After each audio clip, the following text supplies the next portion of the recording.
চলুন আজ নতুন কিছু করি। এই যে সুতোটা দেখছেন, এটা হচ্ছে লাইলিনের সুতো। আমি তো সেটাই জানি, আপনারা যদি এর নাম অন্য কিছু জানেন আমাকে অবশ্যই জানাবেন। আর আমার হাতে আছে একটা কুরুশ, যেটা আমি যদি 8 নম্বর কুরুশটি নিয়েছি। সুতোটা যেহেতু অনেকটা সরু, তাই এখানে একটু সরু দেখেই নিতে হবে। তো এখানে 8টা চেন বানিয়ে নিতে হবে, আর সেই চেনটা একদম লাস্টের চেনের সাথে জয়েন্ট করে দিতে হবে, দিয়ে একটা গোল শেপ বানিয়ে নিতে হবে। তারপর তার উপর থেকেই সেখান থেকেই 3টে চেন তুলে নিতে হবে, নিয়ে 14টি ডবল ক্রুশ বানিয়ে নিতে হবে। এই রাউন্ডের মধ্যে থেকে 14টি ডবল ক্রুশ বানিয়ে নিতে হবে। আজকে আমি এমন একটা জিনিস বানাতে চলেছি যেটা সকলের ভীষণ উপকারী এবং ভীষণ কাজের, যেটা একবার বানালে আপনার বছরের পর বছর অনেক খরচ বেঁচে যাবে। তো ব্যাস, আমি এখানে 14টি ডবল ক্রুশ বানিয়ে নিয়েছি। এবার একদম লাস্টের ডবল চেনের সাথে জয়েন্ট করে দেবো, দিয়ে এটা বন্ধ করে দেবো। এবার এখান থেকেই আবারও 3টে চেন বানিয়ে নিতে হবে, নিয়ে এই ঘরটার মধ্যে থেকেই 4টে ডবল ক্রুশ বানাতে হবে, কিন্তু দুটোর মাঝখানে একটা চেন রাখতে হবে। 4টে ডবল ক্রুশ, মাঝখানে একটা চেন, দুটো দুটো ভাগ করে, তারপরে লাস্টে একটা চেন, তারপর একটা ঘর বাদ দিয়ে পরের ঘরে ডবল ক্রুশ, একটা ঘর ছেড়ে পরের ঘরে ডবল ক্রুশ, আবার একটা চেন, আবার একটা ঘর ছেড়ে আবার পরের ঘরে ডবল ক্রুশ। সেমভাবে 3টে বানাতে হবে। আবার একটা চেন, তারপর একটাতে ছেড়ে তারপরে আবার ডবল ক্রুশ, আবার একটা চেন। ঠিক এভাবেই 3টে বানাতে হবে, ঠিক এরকম। তারপরে একটা ছেড়ে আবার আরেকটাতে করতে হবে 4টে ডবল ক্রুশ, যেটা আগের মতো। আর সেই 4টে ডবল ক্রুশের দুটো দুটো ভাগ করে মাঝখানে একটা চেন করে নিতে হবে, ঠিক এরকমভাবে।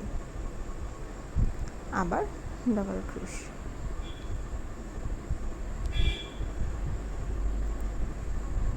আবার একটা চেন, তারপরে আবার সেমভাবে একটা বাদ দিয়ে পরেরটাতে ডবল ক্রুশ, আর একটা করে চেন। ঠিক এরকমভাবেই 3টে করে ভাগ করে নিতে হবে। আর দেখতে হবে যেন ওই 4টে ডবল ক্রুশের সমান সমান লাইনে হয়, মাঝ বরাবর হয়। এবার যে লাস্টের যেটা করতে হবে, সেটা 4টে ডবল ক্রুশের যে ঘরটা, সেখানেই কিন্তু দুটো ডবল ক্রুশ করতে হবে, দিয়ে একটা চেন।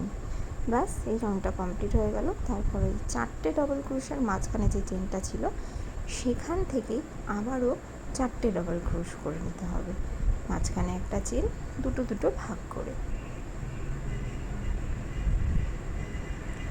ব্যাস, তারপরে আবার একটা চেন। এইবার রাউন্ড করতে শুরু করে দিতে হবে। যেই ঘরগুলো বাকি আছে সেই ঘরগুলোতে পরপর বুনে যেতে হবে। তো তারপর থেকে শুরু হবে 3টে করে ডবল ক্রুশ। আগে ছিল দুটো করে, এবার হবে 3টে করে। তো এই ঘরগুলোর মধ্যে 3টে করে ডবল ক্রুশ করে নিতে হবে। এই সুতোটা কিন্তু ভীষণ মজবুত একটা সুতো, আর এটা দিয়ে যে জিনিসটা তৈরি হতে চলেছে সেটাও ভীষণ উপকারী। আপনি সেটা ঘর সাজানোর কাজেও রাখতে পারেন, আবার যেটাকে আমরা সহজ ভাষায় বডি স্ক্রাবারও বলে থাকি, আপনি সেটা হিসাবেও ব্যবহার করতে পারেন। যেটা একবার বানালে আপনার খরচ কিন্তু বহুত বেঁচে যাবে, বছরের পর পর বছর এটা কিন্তু চলতেই থাকবে। তো আবারও সেমভাবে করে যেতে হবে।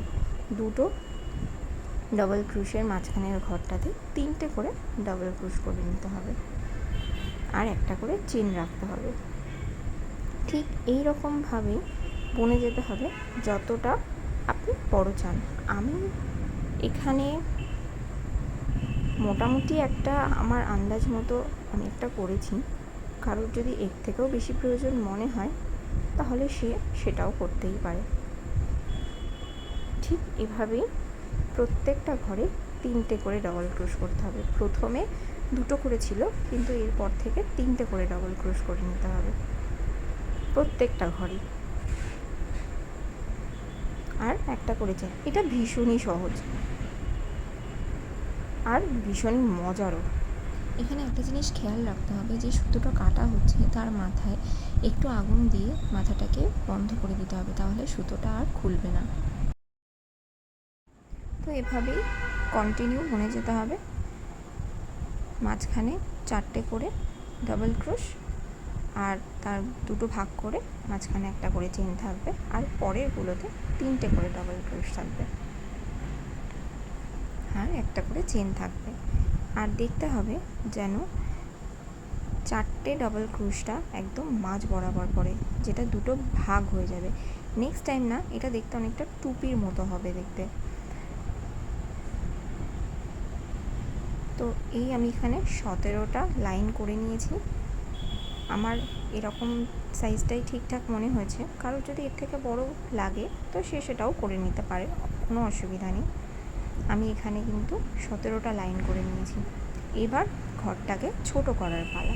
তো এখানে যে 4টে ডবল ক্রোশের যে জায়গাটা, সেখানে 4টে চেন করতে হবে। এবার কিন্তু 4টে ডবল ক্রোশ করা যাবে না, এবার 4টে চেন করে নিতে হবে। নিয়ে আবারও সেই পরের ঘরগুলোতে 3টে করে ডবল ক্রোশ করে নিতে হবে, আর একটা করে চেন করে নিতে হবে, সেম প্রসেসে।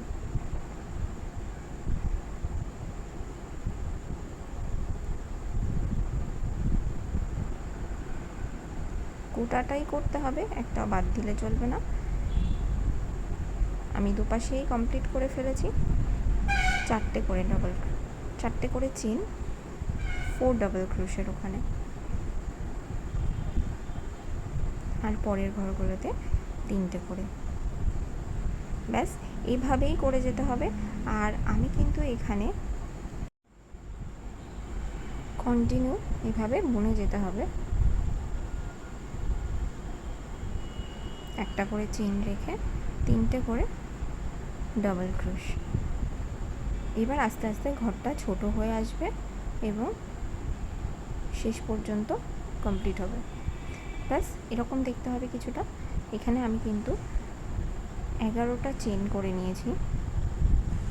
কারোর যদি মুখটা আরও একটু ছোট করতে ইচ্ছা করে বা বড় করতে ইচ্ছা করে, সে সেরকম মাপ নিয়ে সেরকমভাবেই করে নেবেন, তাতে কোনো অসুবিধা নেই। এবার ঘরটাকে বন্ধ করার পালা। প্রত্যেকটা ঘরের মধ্যে ডবল ক্রোশ, একটা করে ডবল ক্রোশ, একটা ঘরও বাদ দিলে চলবে না। এখানে প্রত্যেকটা ঘরের মধ্যে ডবল ক্রোশ করে নিতে হবে। আর যে ঘরগুলোতে এতক্ষণ আমরা 3টে করে ডবল ক্রোশ করছিলাম, সেখানে আমরা এবার 2টো করে ডবল ক্রোশ করে নেব। ঠিক এভাবেই এবার একটা সমান লাইন করে নিতে হবে। এই সমান লাইনটি কিন্তু 2টো লাইন করতে হবে, ঠিক এরকমভাবেই। আর চেনের ওখান থেকে, যেটা আমরা 4টে করে চেন নিয়েছিলাম, সেখানে কিন্তু 4 থেকে 5টি করে ডবল ক্রোশ করতে হবে। 4 থেকে 5টি করে ডবল ক্রোশ ঘরটাকে বন্ধ করার জন্য। আবারও সেম প্রসেস, পরের লাইনেও প্রত্যেকটা ঘরে একটা করে ডবল ক্রোশ, আর যে ঘরগুলো বড় সেই ঘরগুলোতে 2টো করে ডবল ক্রোশ। ঠিক এরকমভাবে 2টো লাইন করে নেব। কারোর যদি আরও বড় করতে ইচ্ছে করে, সে আরও বড় করতেই পারে। আমি বারবার এই কথাটা বলছি, শুধু আমার যেটা মনে হয়েছে, আমার যেটা ভালো লেগেছে আমি সেটাই করেছি। ব্যাস এভাবেই কিন্তু গোটাটাই কমপ্লিট করে নিতে হবে। আর যেখানে চেনটা করেছিলাম সেখানেই থেকে এবার আমি একটা হাতল করব, যেখানে আমি কিন্তু এখানে 5টি ডবল ক্রোশ করে নিয়েছি। আর এই 5টি ডবল ক্রোশকে আমি রিপিট করতে থাকবো পরের লাইন বরাবর। ফার্স্টে একটা 5টা ডবল ক্রোশ, তারপরের লাইনেও আবার 5টা ডাবল ক্রোশ। এটা ঘুরিয়ে ঘুরিয়ে এরকমভাবে কন্টিনিউ করে যেতে হবে। যার যত বড় হাতল লাগবে সে তত বড় হাতল করে নিতে পারো, কোনো অসুবিধা নেই।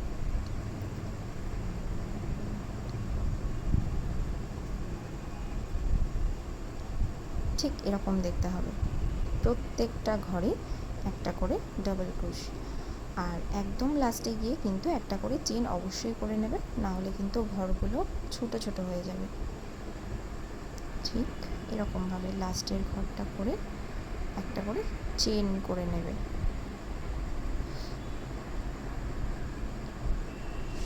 ঠিক এরকমভাবে একটা হাতল করে নিতে হবে। হাতলের মাপটা আমি দেখিয়ে দিচ্ছি, আমার 1 হাতের সমান হয়েছে। তোমরা যদি চাও এর থেকেও বড় করতেই পারো, কোনো অসুবিধা নেই। এবার ঘরটাকে বন্ধ করার পালা।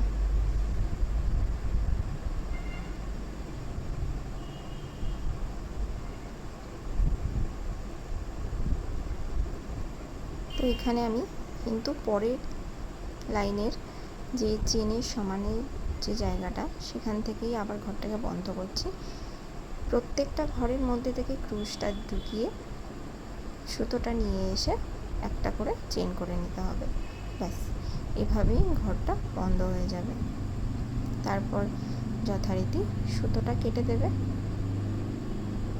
আর এই ডিটেলস ভিডিও কিন্তু হাতে খড়ির যে ভিডিওটা আমার আগের ভিডিওতে দেওয়া আছে, তোমরা চাইলে ওটাও দেখতে পারো।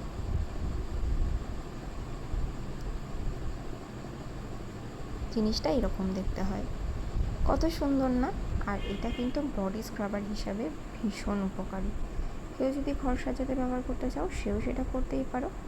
দেখতেই পাচ্ছ কত সুন্দর এবং কত ইজিভাবে করে দিলাম এটা। এই সুতো মার্কেটে অ্যাভেলেবেল পেয়ে যাবে, যেটি লাইলিনের সুতো নামে পরিচিত। এটা দিয়ে চাল বনে বডি স্ক্রাবার তৈরি করে, এরকম টাইপেরই সুতো। এটা কিন্তু একবার বানিয়ে নিতে পারলে আর কোনো চিন্তা করার দরকার নেই। কেমন হয়েছে অবশ্যই কমেন্ট করে